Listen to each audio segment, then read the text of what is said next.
Kanalımdan ve mutfağımdan herkese selamlar, sevgiler. Bugün sizlere dışı çıtır, içi yumuşacık, mis gibi bir börek tarifi vereceğim inşallah.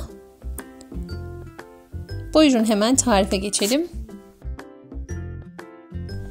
Böreğimin sosunu hazırlayarak başlıyorum. İçini daha önceden hazırlamıştım. Onu da birazdan anlatacağım inşallah.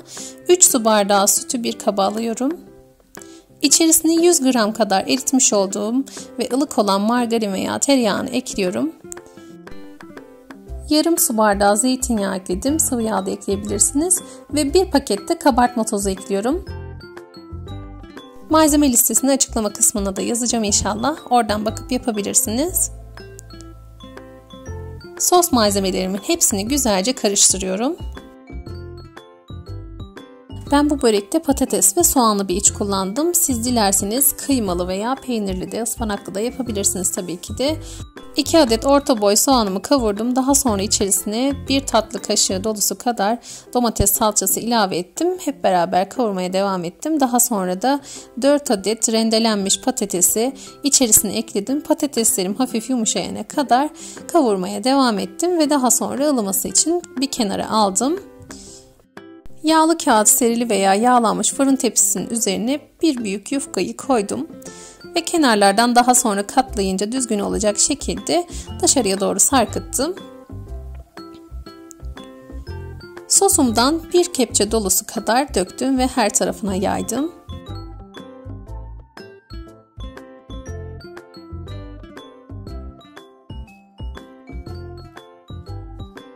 Yufkalarımı ben kenara yarım yarım olacak şekilde koymuştum.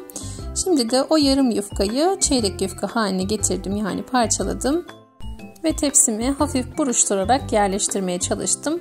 Açıkta kalan yerlere de çeyrek yufkamı paylaştırıyorum. Yani bu ara katlara yarım yufka koyuyoruz.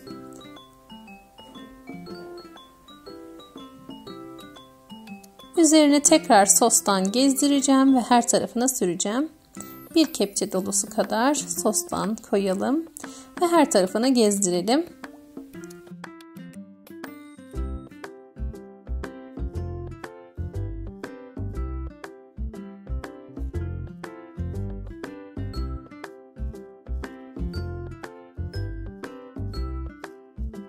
Tekrar yarım yufkayı ikiye bölüyorum ve diğer yufkalarımın üzerine yerleştiriyorum. Açıkta kalan yerleri de kalan yufkamın devamıyla tamamlıyorum.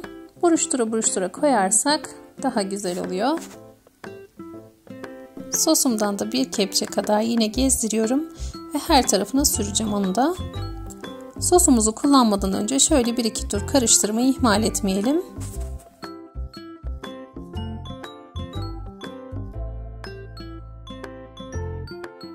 Kanalıma abone değilseniz abone olmayı, yorum ve beğeni ile bana destek olmayı unutmayınız.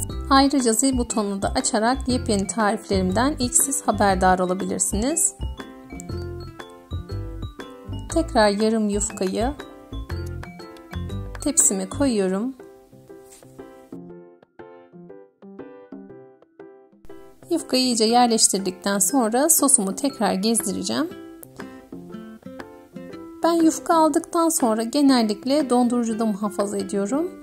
Siz de o şekilde yufkalarınızı dondurucuda saklayabilirsiniz. Bazen parçalanmalar yaşanabiliyor. İşte bu börek tam da o yufkalar için birebir bir tarif oluyor. Parçalanmış yufkalarınız varsa bu börekte hiçbir önemi yok. Sosumu gezdirdikten sonra üzerine patatesli içimi ekleyeceğim. Siz dilerseniz ıspanak, kıyma veya peynirli de hazırlayabilirsiniz.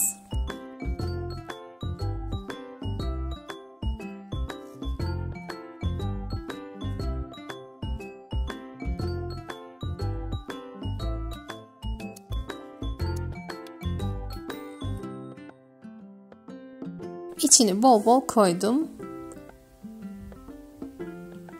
Ve şöyle bir güzel düzeltiyorum.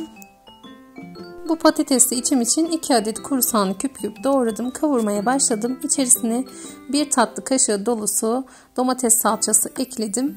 Ve 4 adet de rendelenmiş patatesimi koydum. Patatesler yumuşayana kadar kavurmaya devam ettim. Daha sonra da içerisine baharat ve tuz ekledim. Dilerseniz bu tarifi de uygulayabilirsiniz. Şimdi yarım adet yufkamı patateslerimin üzerine kapatıyorum. Sosumdan bir kepçe daha döküp üzerine her yerine gelecek şekilde sürdüm.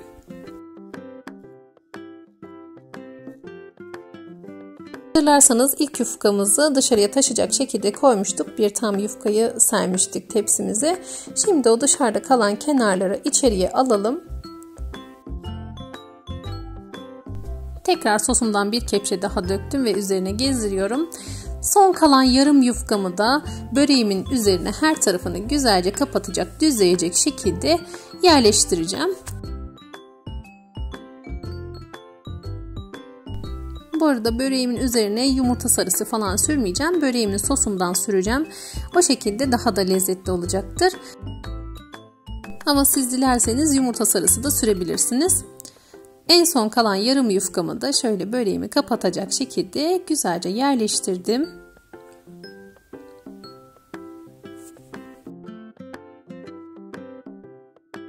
Kalan sosumu böreğimin üzerine sürdüm. Şimdi dilediğimiz ölçüde, dilediğimiz şekilde kesebiliriz.